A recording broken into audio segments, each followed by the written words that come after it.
Good morning. Welcome to B Cube Sunday morning. We are about to be joined by CJ Cherryh. She is her camera made her switch computers this morning, so we're making sure they're all there. The computer tried to update. Oh, Oh, oh, it they always do picks tend the to best pick the moment. worst possible times, Yeah, Yes. I you mean, know, kind of like if it's elections. yeah, Um, but then allow me to say my piece and get on with it. I woke up this morning to some of the most ugliest news that I could think of showing up. My computer decided to do, when it did a Word update or a Microsoft update, my every book I had in progress on KDP uploads said, "Oh, we're thank you for sharing. We're done now." Oh no, dear. Yeah, so I am now in the process this morning of updating my books again so I can get them out there to reflect all the wonderful work you guys do. So, computers are out there to destroy our lives Mhm. and not to make it better. And I blame Elon Musk. Always blame Elon Musk. Yeah, I whenever mean, possible. that's it. But we are blessed this morning to see Karen and Irene and Brenda. Yeah. And you're not particularly blessed to see me, but I'll still like to say you're lucky to. Uh, so, Karen, would you take it away for a moment? Sure. Whomever Um, is speaking. okay. I want to welcome everybody to V Cubed Sunday morning, and we are really excited to have CJ Cherryh with us. Um, in preparation for this, I started reading some of her books, and of course, I picked an incredibly long one, and am now deeply involved in deep outer space with an enormous amount of political intrigue going on. And I'm excited to hear more about what CJ is working on now, because Mhm. this is a vast library of books that if you Mhm. plunge into her world, it's quite amazing. We also have with us this morning Phyl Radford and Brenda Clough. Both authors who are part of the B Cubed Press team, who are going to help ask questions of CJ. Mhm. You were saying, CJ, elsewhere that you're not going to be at Worldcon this year, which is a sad thing since you're in theory within driving distance of it. But this is sort of a I had thought of this as a sort of uh, pseudo effort with uh, reaching out to your fan base because you've been a fixture at World Cons, at least in the United States, for a while. Yeah, I've had some medical issues, two bouts with cancer, Mhm. and that you know the treatment and everything else takes it out of you. Absolutely. So the pressure of a Worldcon is just more than I could reasonably keep up with. And I wouldn't be worth much if I were there. I'm fine around here, but walking the long halls and climbing stairs and all of that, I'm Mhm. just not with it this year. Yeah. Maybe some other year, medical science is wonderful. And next year it's in Los Angeles. I don't know when the last time was we had two World Cons in the same time zone, but it'll never happen again. So we should probably take advantage of it. Yeah. My very first Worldcon was LostCon 3 in Anaheim back in about 96. I was there. I Yeah. did not see you. Yeah. Well, I wouldn't know. I was almost a newbie book writer. My third book came out on the same day as the big fat golden book by Alice Rasmussen, Melanie Ron, and Jennifer Robson. And I kind of got lost in the crowd. I have to ask, CJ, what was your first Worldcon? My first Worldcon was Kansas City. As a matter of fact, I had just finally made contact with science fiction people after having a book sold, and they told me that there was going to be a Worldcon, and I said, "What's that?" And I found out it was in Kansas City, and so I went, and I dressed to the nines, showed up for I'm an academic. So I showed up for a conference in high heels and fancy dress, and I rapidly discovered it was something quite different. But Everyone else was dressed like Spock. yeah, you got it. I needed ears. Yeah. Laura Resnick wrote an article for the SIFWA magazine, whatever it was back then, where she grew up in the science fiction world, where jeans and a t-shirt is the uniform of a con. But she made her first sale in romance, and she went to a romance writers conference, and they're dressed in heels and pearls, and she's in jeans and t-shirt. It's a different culture. Yeah, it is. Well, what was that first book, CJ? Was that Gate of Ivriel, the Daw novel? Yes, it was. Oh, that was such a great book. Oh, thank you. It was her first novel. It was the first of the, I want to say her name is Morgaine series, but the cover is very Star Warsy. She's not wearing a lot of clothes and she's holding a sword. Right. Yeah. I didn't know.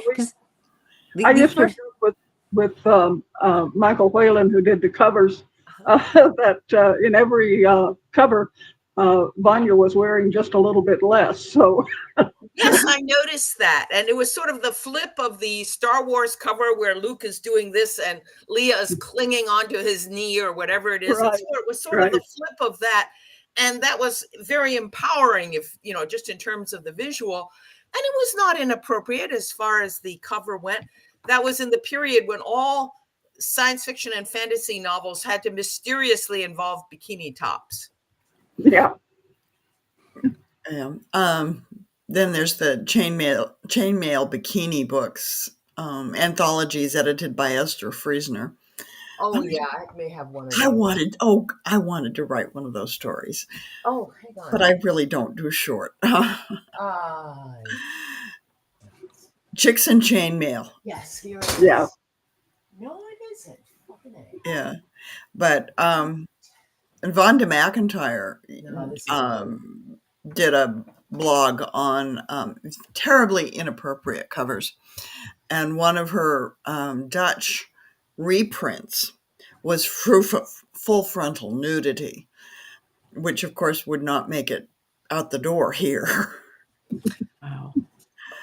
You've had so many books out, though. I think the Morgaine series was I forget, it's like 3 or 4 volumes. Which one is it that you're reading now, Karen? Do you have the title? Hold on, let me. Of course, I don't have my book with me. It wasn't the. Gosh, there's so many. It's the extremely long one. 19? Yes. Yes. Yeah. I'm amazed that you can write such long books. I try to keep mine at 100K because I'm not organized enough to manage more than about 150,000 words. Well, I just sort of start, and I think I know how long it will be, but just occasionally I get one that is so complicated that I either break it apart into separate volumes or solve the plot in one. And thanks to my publisher, the Wollheims, I was able to go the length that I needed. Mm-hmm. But Cytine was Warner. Mm-hmm. That was Brian Thompson, who also gave me that portion. But in general, I never had to worry about length. But sometimes I self-discipline and say, okay, you've got to break this up because otherwise you'll end up with another like team that is just huge. Yeah, Yeah. you don't want it to be so fat that the binding breaks when people read it. Exactly. Yeah. I first realized you were you when I read Down Below Station. I think I had read some of your other books before that, but the author name didn't stick until Down Below Station, and I loved that series. Yes. Thank you. And Yeah. I asked Sheila Gilbert, some 10 years later, is it still in print? I need to reread it. And she said, I'll send you a copy, Of course. which she did. Well, Um, I found Down Below Station on Kindle, and that's where I'm reading it, and it is completely transporting me. okay. Now I read on a Nook, so I'll have to go look for it. And you have a new book out, right, CJ? Or you and Jane have one out like fairly recently? Well, yeah, there's uh, Alliance Rising, and we're working on the third one now. It's been somewhat delayed, but we'll get it done.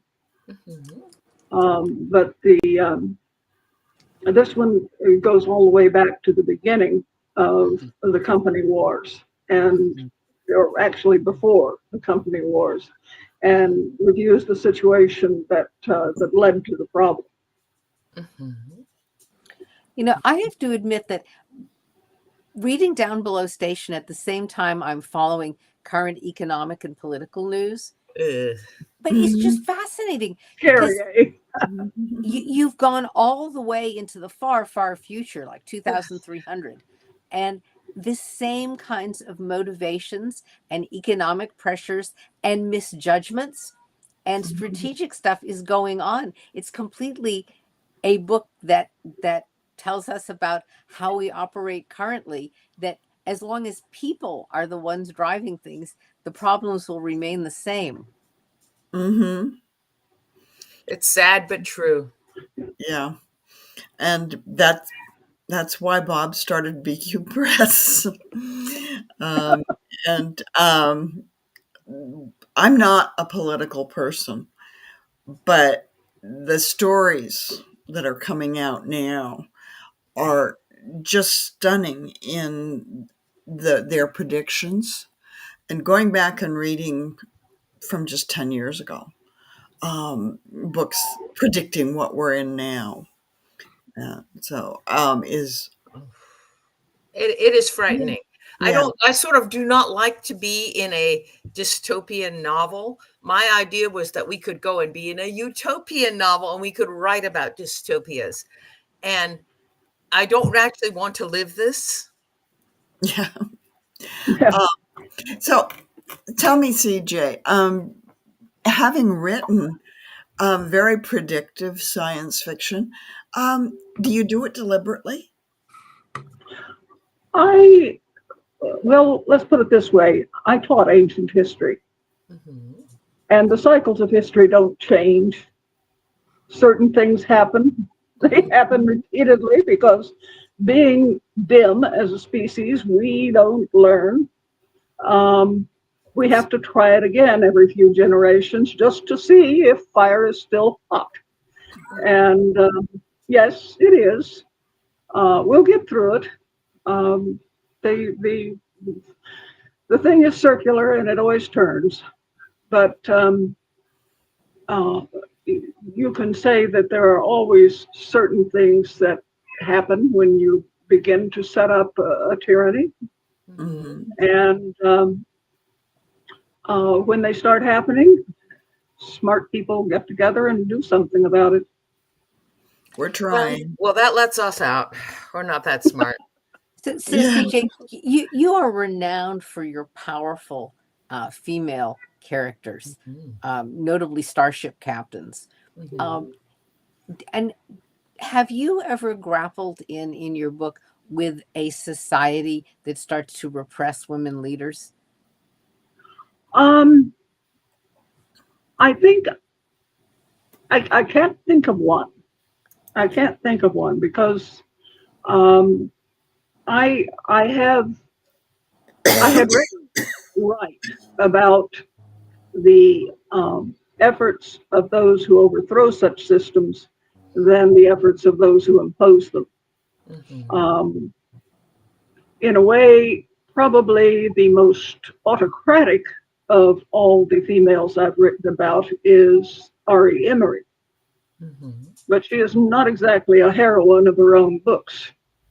Um, she is what she is, a bit of a megalomaniac with a vision. And whether she's right or wrong, she imposes that vision through the power of her organization. Do you think people like that, megalomaniacs and autocrats, do you think they eventually bring about their own downfall? They can if they well, you can think back through history, Caesar, Napoleon, etc., and everything comes to an end sooner or later. Mhm. The question is, do they perish by the forces that they liberated, or does time itself take care of They drop. Napoleon? Yeah. Yeah, Napoleon just ran out of steam, ran Right. out of Yeah. ran out of When Napoleon started, he was very egalitarian, had come up through the ranks from a very boringly bland childhood. And he was literally a genius. But when he crowned himself emperor, that was it. That was everybody went against him at that point. Um, and yet, the cult of Napoleon is actually what gave us the word chauvinistic, because it was a minor bureaucrat, Chauvin, who pushed Napoleon into cult status. I wonder when I look at that, I think that they had a template in in Europe at that time, and if you were going to become, if you were planning to rule the world, there was only a couple ways you could do it. There were only a couple Mhm. templates you could put on, and he was not able to step out of that template. If I'm going to rule the world, I need to be an emperor. There was just no other way to face it, Yeah. and maybe even another 100 years later, he could have done something different. And that's sort Mhm. of my hope for our future, is that we could find a different template where you didn't wind up with megalomaniacs adding ballrooms to historical buildings or stuff like that. yeah, Really? Have you seen the drawings of that? It is ugly. Yeah. yeah, In unbalanced to say the least. Yes, it's horrible. I can't believe this. What happened to the historical association people? Can't they do something about this? Yeah. Um, there's one of the stories in the first Alternative Truths, Mhm. when Trump makes his first trip to Britain, and he's very disappointed they didn't roll out the golden coach with the four white horses to pull it. They just gave him an ordinary limo. I mean, only kings would stoop to riding in a limo if they had a carriage available, and a golden carriage at that. So, CJ, I was in my reading, looking at your book as a writer, I was fascinated by the fact that you have different parts of your plot happening in different timelines. And a lot of it's driven by the fact that it takes years to communicate between the various timelines. As a Mhm. writer, how do you keep track of that sort of thing? Spread. I had a massive bulletin board on the Oh. wall in my office, and all the events were on little strips of paper typed out. And Mhm. I used thumbtacks to put them in place. And then I used um, colored yarn to indicate where various people were at various times, so that I didn't have people uh, uh, out of time, in the wrong time zone. And then I actually made up the clocks that would precess properly between the planet and the ship.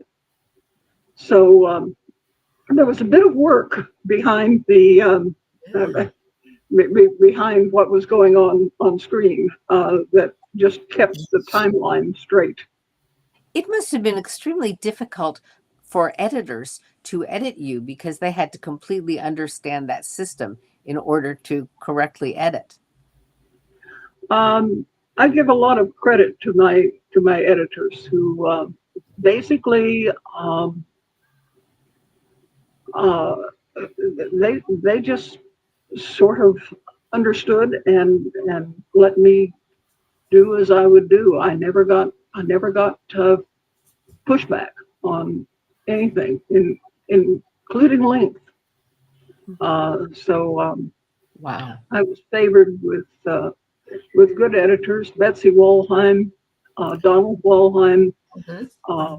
They just sort of let me do as I would do, and there was no formula length. There was no you must be through in 120 pages sort of thing.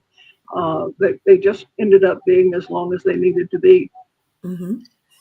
Yeah, The Wollheims were great that way. they were. I had Sheila Gilbert, Mm-hmm. who's the other half of Doll Books, Mm-hmm. or was, and she was amazing. She made me a much better writer. And now that I've pretty much severed ties with Daw, I regret that I never really got a chance to work with Betsy Wollheim. There were giants in the earth in those days. Yeah. Donald Wollheim discovered you, CJ, and he pulled me Yeah. out of the slush pile as well. So we're Wow. sort of all doll babies here. Mm-hmm. Well, y'all used to keep a tall metal shelf that I was remember that.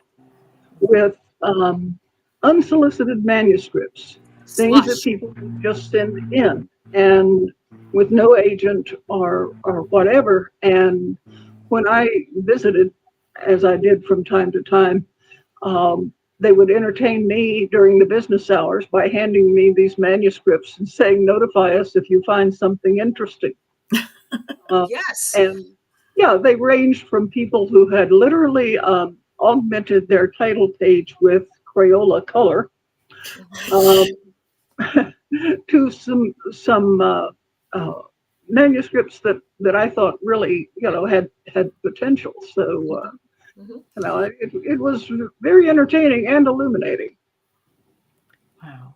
How did you just select DAW to submit to? Was it simply that they had over the transom submissions, or Well, that was one of them. But on the other hand, um, I actually lined up my library, not in alphabetical order, but in order of which editor was in charge of what books. And I found that the largest portion of books I really liked had been edited by Don Wollheim. Mm-hmm. interesting? You are so organized. You know, I remember holding the manuscript and just walking down my bookshelves, which were alphabetical by author, and saying, "Well, my book is not much like Engine Summer, but it is not much like Lord of the Rings, but it is sort of kind of like this." And who published that? And then I sent it to Daw. yeah, Interesting. yeah. In those days, there was a great many more. You didn't have to always have an agent, and I think that there are a few people who still do over the transom submissions, but it is a rough life because you get so much AI, and you get if they're electronic submissions, they can just blast them everywhere. It's frightening. Yeah. I only went to the Daw offices once, and both Dawn and Elsie were long gone by that time. But the shelf of manuscripts had become Peter's office. Peter is married to Betsy Wollheim, the president. Peter Peter Sampson. Sampson, yes. Yeah. And the unsolicited manuscripts were floor to ceiling stacks in his Oh, wow. cubicle. Mhm. If they had toppled over, he would have been inundated. Right. Yeah.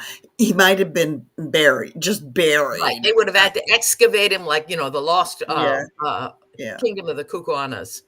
Now, I had an agent when my first book was submitted, and so she did all the hard work of getting it in front of Sheila's nose. But it worked, you So I know. have to ask, CJ, does this mean that you haven't worked with an agent because you've always been with one publisher? Pretty well, yeah. I've always known the time that I worked with Warner Mhm. um, was just kind of an odd interruption in that. But I tried elsewhere, and I the book ran into everything that you have to worry about when when you're not working with uh, a pardon me, a stable publisher. Mhm. Warner immediately, it was sold. Editors changed. It was the whole musical editors situation, and in a way, though they were very good about tolerating my very long length, my editor left after the publication of the book, and there we were. It's since in the hands of who knows who gets brought in, and then the company changes, Yeah. so working with Daw was uh, rather rather irreplaceable because I was free to do pretty well what I wanted to do for people who understood me and Mhm. um, who gave me the freedom to pretty well do everything the length I wanted and take as much time as I needed. I Yeah. have to ask, have any of your stories or books been made into films or been optioned? Optioned often. Um, I think they always begin to figure out, oh, how do we render this on the screen and how much is it going to cost? And they soon discover that they can't do it with something shot in Nevada Mhm. Maybe and they could do the Shanur books with AI, or yeah, with AI they could do Chinua yeah, rather I would hand. like to see that, or even animation for the love of God. Yeah. I prefer animation over AI, to tell you the truth. Oh, absolutely, and it would be so easy to abuse these things. It would, it could become a complete travesty. It's You Well, know, frightening, CGI cute CGI kitties. would handle the genre books. There's um, I kind of think that maybe someday somebody will do them, but you know, I'm It's not going to holding my breath. it's going to be rough, and this whole corporate thing where the publishers are acquired by mega corporations that essentially know nothing about writing or publishing, or you or me. They're all the way up there somewhere looking at spreadsheets. Yeah. That's a depressing way to go, and that's where we are now. Yeah. So, I know Daw has treated you very well over the decades. But are you doing anything independently now, as well as traditional publishing? No, not really. I'm working on a book which is delayed by some medical adventures, um, and they've been very patient. Um, I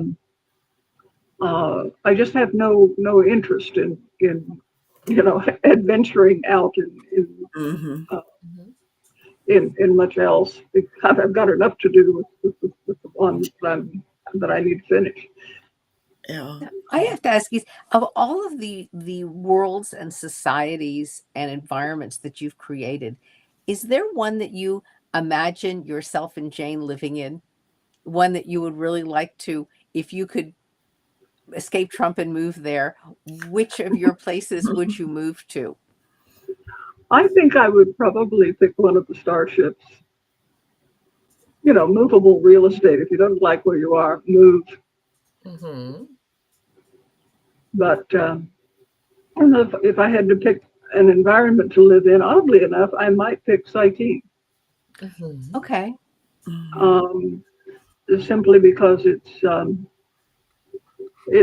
in many ways the most like the world I know.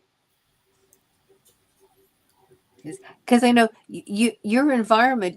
I follow you on Facebook, and you write a lot about gardening and the weather and just making daily life.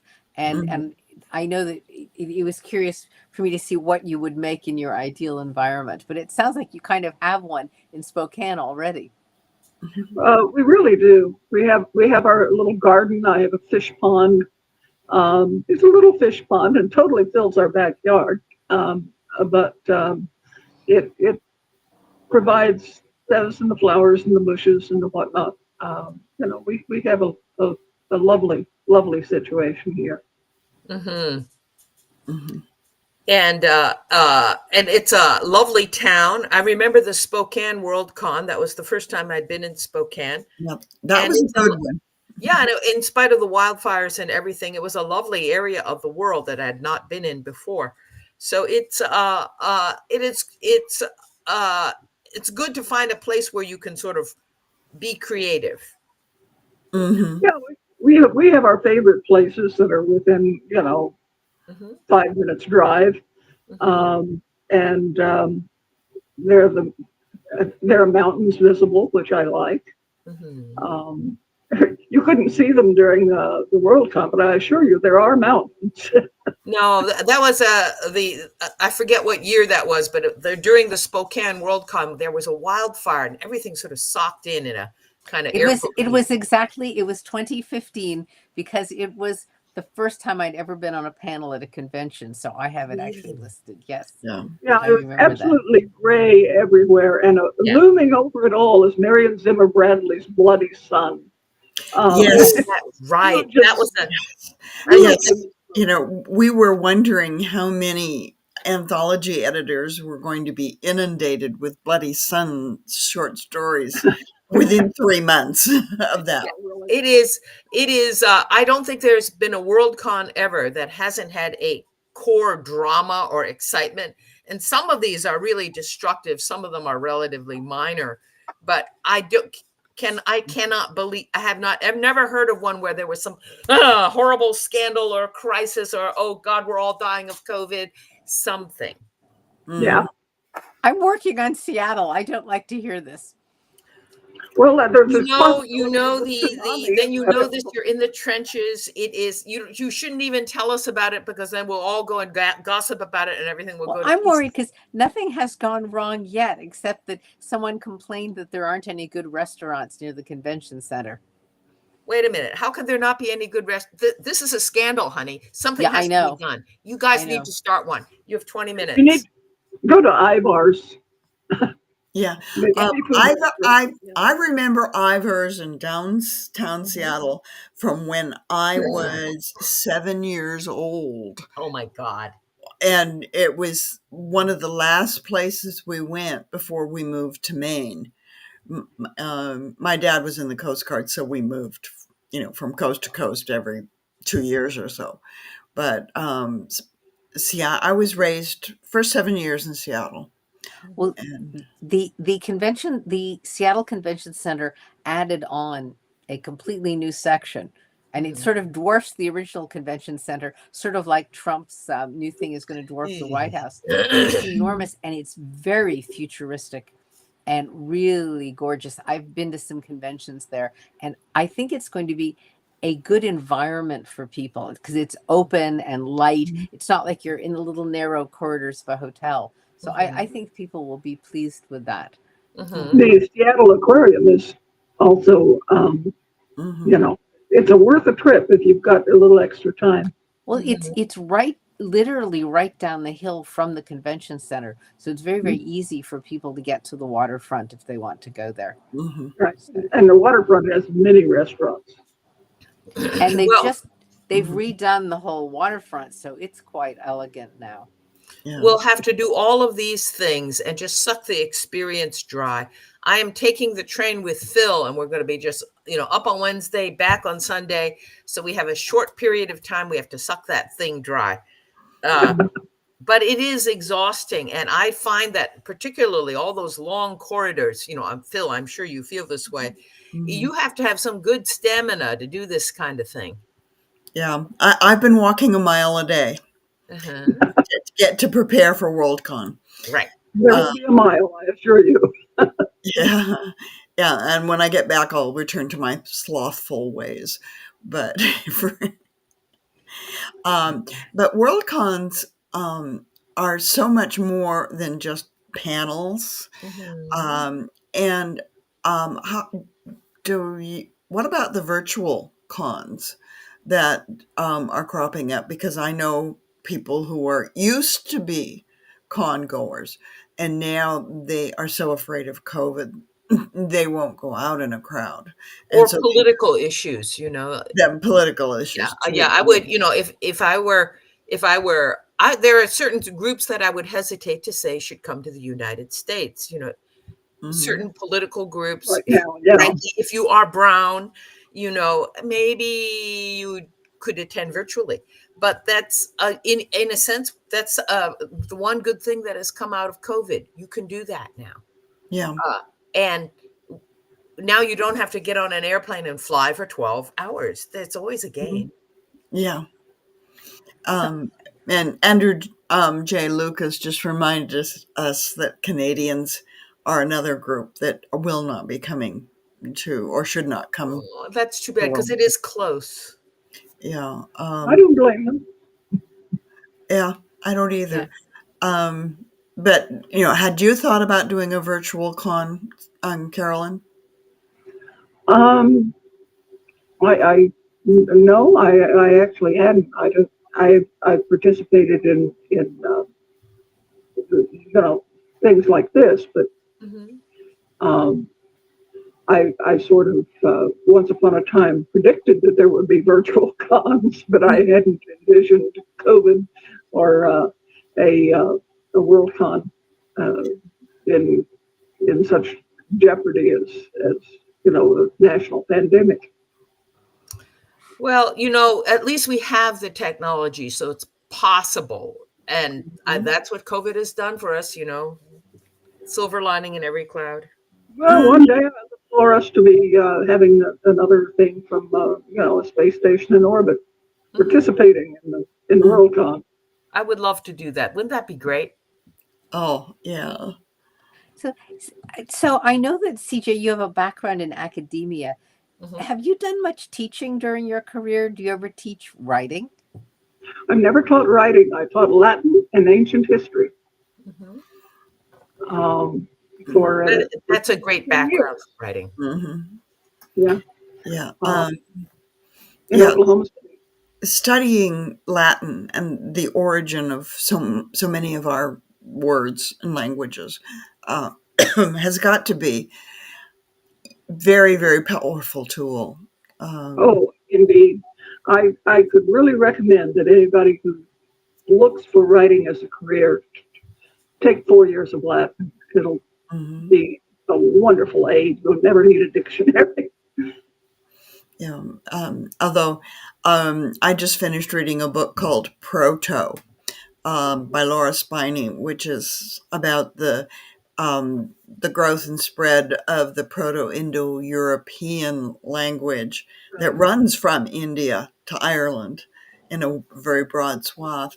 And Latin was actually kind of a latecomer. Mhm. Yeah, I had Greek and I made one stab at Hebrew and uh, discovered that I can write the Greek alphabet, but I didn't think I was ever going to manage Hebrew. Uh-huh. Um, There are a lot of languages where you really have to start young, and it's really mm, rough to begin in adulthood. All the tonal languages, you just have yeah. to Yeah, train your ear, and you can do it eventually, but it is so uphill. It is. it at that point it becomes a gift. You somehow are able to learn Korean. Great. Mhm. Most of us never will. Yeah. You know, I dabbled in French Mhm. because I was into ballet, and French is the international language of ballet. Mhm. And now I'm having to pick up some Spanish vocabulary because my new housekeeper does not speak English. Mhm. And we have lots of hand signs and many phone calls to her son, who does speak English. Mhm. And he's my handyman, so which is how I made the connection to her. I was Um, I was recently working with an editor in New York who was editing a short story I wrote that has foreign characters in it, and mhm, he changed something to have contractions. And I wrote back and said, these people are learning English, and contractions are something you tend to learn later on. So mhm. I need to signify that this person is struggling a little bit with the language. And he said, oh, you're right. And was very agreeable about it. You know, I think that until very recently, I had always sort of envisioned the far future with people doing what diplomats do today, use English as Mhm. the common language. But Mhm. as the United States makes itself less and less relevant to what the rest of the world is doing, I'm starting to wonder if Russian or Chinese is going to end up being the Uber language for space exploration and things like that. Yeah. It will be one of the Asians languages, and it will probably be Chinese, which already, dominates so much of Japanese and South Asian culture is basically Chinese with a little flavor of this or that in there. It is the Latin of our period. And I'm writing a novel, but the I think that the 20th century was the American century. The 19th, of course, was the British century, and I think the 18th we could say was the French century. It's now the 21st century. It's not our century anymore. I don't know exactly who's going to pick up, but in 50 years we will know, and we'll say, well, of course it was going to be, I don't know, Sri Lanka, something. And we will all say, yep, yep, that's them. I don't When know. I talk with my young friends who are teens, Mhm. Mhm. we mostly talk in terms of anime and Mhm. manga because Japanese. that is what they are reading in Mhm. Mhm. translation, and many of them are learning Japanese, Mhm. which Yeah. fascinates me. You know that Lawrence Watt Evans' daughter, you know him, and his daughter was so fascinated by anime that not only did she become fluent in Japanese, she moved to Japan and had a brief but lucrative career teaching English to Japanese people who wanted to learn it. It is a case could be made that that's what's coming to us. My next door neighbor's daughter did that. Mm-hmm. But my two grandsons have a leg up on them. Mm-hmm. Their mother is Japanese, and they were brought up bilingual. That actually is the way to go. If you can only learn the language before you go to kindergarten, you're in Mhm. like Flynn, because then you have it down there in the back deep brain. Yeah, yeah. CJ, does knowing classical Greek help you understand contemporary Greek? Are they? Mm-mm, No. We're fairly close. Um, there have been some major changes, and in some ways, you can predict a change. In other words, you can say, well, thus and such letter migrated to thus and such letter, and therefore the ancient word thus is going to be so over here. But um, in Greek, um, many of the basic words have been the same. For instance, um, Exodus and Exodus, yeah, enter and exit on the highway. Um, the same as ancient. Um, it's the road in and the road out. Is literally what it means. Um, and I could get along a little bit, but it's the pronunciation has changed. I believe that the modern Greek sheep go v rather than ba ba ba because of the shift in pronunciation. Yeah. Interesting. And When I lived in Italy, my mother astonished me by coming over and speaking to people in Latin, and sometimes they understood her. the Italian and Latin is kind of distant, and then there's 2 or 3 different Latins rolling around. Ecclesiastical Latin, a slightly different animal than classical Latin. And the church people are sort of like doing their own thing and heading off into this direction. And Wow. I did not know that. I thought there was like one Latin, but no. No. And all the medieval Latin, the people who are writing, documents in Latin in 400 AD, not classical and not ecclesiastical either. And so they began using helping verbs. And so I was in a museum once, and two Americans, us, a couple of Brits, and a guy from, I believe it was Israel. At any rate, we had a multi-level conversation going in which those of us who did ancient Greek were managing to communicate, and with occasional spurts of Latin, it was being translated simultaneously into English and whatever, and we were all understanding the exhibit. We were able to explain it to each other. So Latin is occasionally a very useful travel language in the Mediterranean. I had at one point I found it was a Latin graffito, and it had been scribbled on a bathroom wall in Pompeii, and in English it was dirty, and I wanted it though in the original Latin, and I could only find it in English translation because it was dirty. And finally I went to Judy Tarr, who is a medieval Latinist. And I said, Judy, can you turn this back into Latin for me so they can quote it properly? And she did. And it didn't sound dirty at all in Latin. And then later on, I ran into a classical Latin professor here in Portland. And I said, how does this work out? Do you understand it? And he said, oh, yeah, that's pretty vile. Yeah, we have quite a conversation going on in the chat off on the side. Oh, okay. And Cheryl Anderson popped up before I could that in the TV series and later the movie Firefly, Chinese was the lingua franca of the Space Lanes. Yeah, I believe and there's quite a few comments about lingual shifts. And the one thing about the Laura Spiney book that really punched it into my brain is that language is a living, breathing, evolving entity. And she's talking, discussing tribes in the Neolithic. And how are we ever even going to imagine what their language sounded like compared to even Bronze Age or Iron Age and Roman? It's something we have to consider. They have, and you can force the evolution of language. The Chinese have simplified the written Chinese language.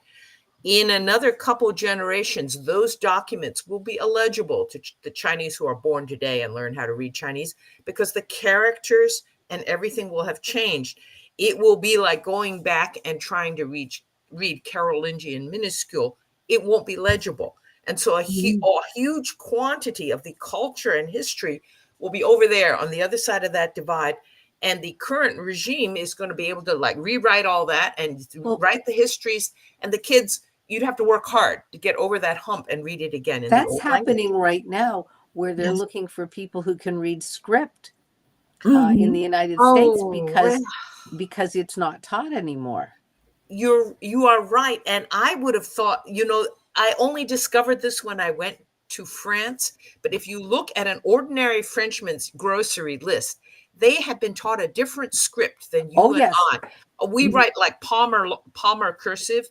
They have a completely different thing, and it is illegible. It's not only the French; it's the letters, and it's also in Italy. And it's a vertical script. It is. And- I don't understand how they can. Well, it's not fair to demand that they all learn to write the way we do. Mhm. But you realize that no, even if you could speak Italian, you can't read what they write. It has to be typescript. Yeah. So Actually, Try reading Chaucer in the original Old English. So CJ, Oh, in your books, Yeah. how did you handle this where people are proliferating throughout deep space? Are they evolving different languages and different communication systems? I imagine, yes, every ship has its own language. Mhm. They have what they call ship speak, and then there's the regular languages of the stations. The the stations common have a common language. They communicate back and forth all the time. Um, on the other hand, every ship, which tended to be ethnically similar to each other when they started out, being family ships and passing their language and culture down through their own crew, all of whom are related, um, they have a ship speak that is the language that they came from. Mhm. So, for instance, in Alliance Rising, you have Jiao Min, who is of Chinese origin, and his ship is Little Bear, which has their own name for it, um, and, and they do all their communication in their ship speak. Um, when they go on station, they have a choice. They can either speak ship speak to each other, which no one else can understand, or they can speak the common language of the stations. And every ship is like that. They have their own dialect. And for some of them, it's based on English or based on Italian or based on whatever they started out. And they tended to go by country originally launched. Um, but even those that began in the far future and evolved, their language, their ship speak has sort of mutated so that it is unique to the ship. It's language is tremendously political and exclusionary.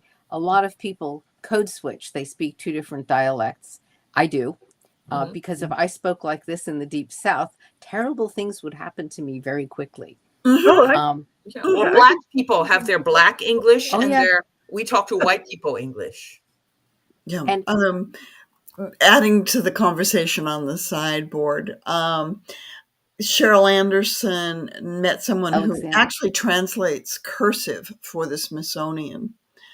And The Expanse, which I believe was a TV show, had their Better Talk. And Susan Caro talks about sexual harassment in Japan becoming a big problem. I have to say that it's not been my experience of Japan at all, or the experience of my young women friends. But I think it may be. I think it may be a growing issue in certain areas of Japan. Okay, yeah. Their economy is under. Their society is going through an incredible shift right now, where all the young people are moving to the city, Mm, and that's really changing their cities. And yeah. and the agricultural areas are empty. They're villages that have like 4 people in them. Yeah. But anyway, Susan was talking about a documentary that's up for an Academy Award about this issue. But anyway, you have to keep track of what's going on the side on this show. Yes, yes. Yeah. And it's sort of become my And job to do that. w- But this has one been so thing we didn't interesting. get to talk about much that is coming up on the side is authors who are contemporaries of CJ's, who also have done a lot with historical writing. And I was thinking of Quinn Yarbrough, Yes. Mhm. and they mentioned SM Sterling. Right. Right. In Right. fact, it was Steve Sterling who recommended the book Proto, and I went out and got it just I am because. writing an article and it'll be out in September or October, I forget. But it is about the specific genre of historical science fiction. Science fiction that is indeed inarguably science fiction, but it's set in the past. And that's a whole separate, not very well known subgenrelet, but think of historical romance, historical mystery, historical fantasy. So, there's a Mhm. there's a slot in the egg carton for this too. But it is I think that history, and you can see this in CJ's work, history informs a lot of our writing, even if it's not overtly set in, I don't know, Napoleonic France or something. Yeah, we're down to about under 5 minutes, and I'm surprised Bobby hasn't shown up. He's going to come back at any second. Right. Yeah. Right. So, CJ, do you have anything that you want to say in closing? Pimp your books, whatever. No, no, just stay with me. I'll get that volume out there. Yes. And uh, it is the third volume of the Alliance set. It's what I'm working on at the moment. We're counting on it.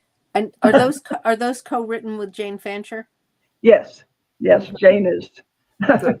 Jane is my brains. She's Good. my astronomy expert. She's my calm down, it's okay expert, etc. I don't know what I'd do without her, but yeah, she will be working with me on this one. Well, we'll look forward to that. So, Brenda, pimp your work. What are you up to recently? Well, I'm writing a novel, but I'm always writing a novel. And here's a good one. I wrote an article for the SIFWA magazine. This is Planet Side, their magazine. And I don't understand it, but somehow I'm on a nonfiction kick. But this article is about the importance of estate planning if you are a writer who is no longer young, or even if you are young, because it is annoying and irritating to have your relatives leap in there, and start filing lawsuits against each other after you die. So you can organize it before you die, and you should. But you should read that article. It'll be out through SIFWA. Elizabeth Ann Scarborough just popped in and said Okay. hi. Good to see you all again. Okay, Karen, what are you up to? WorldCon. I'm up to WorldCon. I'm doing a reading of one of the political stories. I'm actually doing a reading of the story about the elderly woman whose political grandson passes legislation to save the country billions, but it involves people, older people losing all of their benefits and facing euthanasia. And this woman decides to fight her grandson. It's a very, very good. Does she stick him with a knife? Oh, no. She takes him on politically with the help of her granddaughter. Oh, okay. All right. Okay. And I too am working on several novels in various stages of production. The reprint of Frozen in Amber is due out any minute now, whenever. I think you can get the print book from Draft Digital, and I did that so I could order copies to take to WorldCon. Ebooks will be out primarily at the Bookview Cafe, but also Barnes Noble, Kindle, all the others. The usual suspects. The usual suspects. It'll be out on the 12th, which is the day before WorldCon. Well, let's keep our fingers crossed with that. You just never know how all this tech stuff will work. Right. And I've got, I just finished up the fifth Cozy Mystery, which takes place at Christmas time, will be out in December. And Word got borked in the middle of it. The quote marks are coming through as subscript. Wow. Word is I don't want to think about it, but it is hard. One thing you might consider doing is just copy the whole thing out and paste it into a new document to see if that helps. I might try that. It's Bob easy is and here. what'll happen. And Hey, here's Bobby, hi. Bobby! Is he okay? So, any closing remarks? Oh, great leader. I don't know what's happening, but I have a feeling he's frozen. Ah, bad. No, Okay.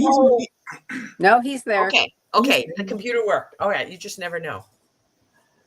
No, it was just a fascinating conversation. I was curious though, um, with so many qualified folks here that I can't hear it. I don't know who that was, but I shall. That was the robot sounding off. I'm sorry. I can't shut her up. It's CJ's robot. Okay, she's done. CJ has a robot. The robot's calling time on her. Okay. Well, tell the robot to go pack sand. Okay. Because I had a question. I was just curious about CJ. Mhm. On you guys are talking a lot about language and how it changes over the years and such. And all of you have some element of history into what you're doing. You know, Karen's goes back to the 60s a lot. Phyl has reminded us that she considers Prince John a peer. But you're with you, CJ. What language gave you the biggest challenges when you were trying to read original documents for integration into your work, or did it ever happen? Oh, probably Greek. I mean, Oh my God. Greek is the language that you sort of I'm not as good in.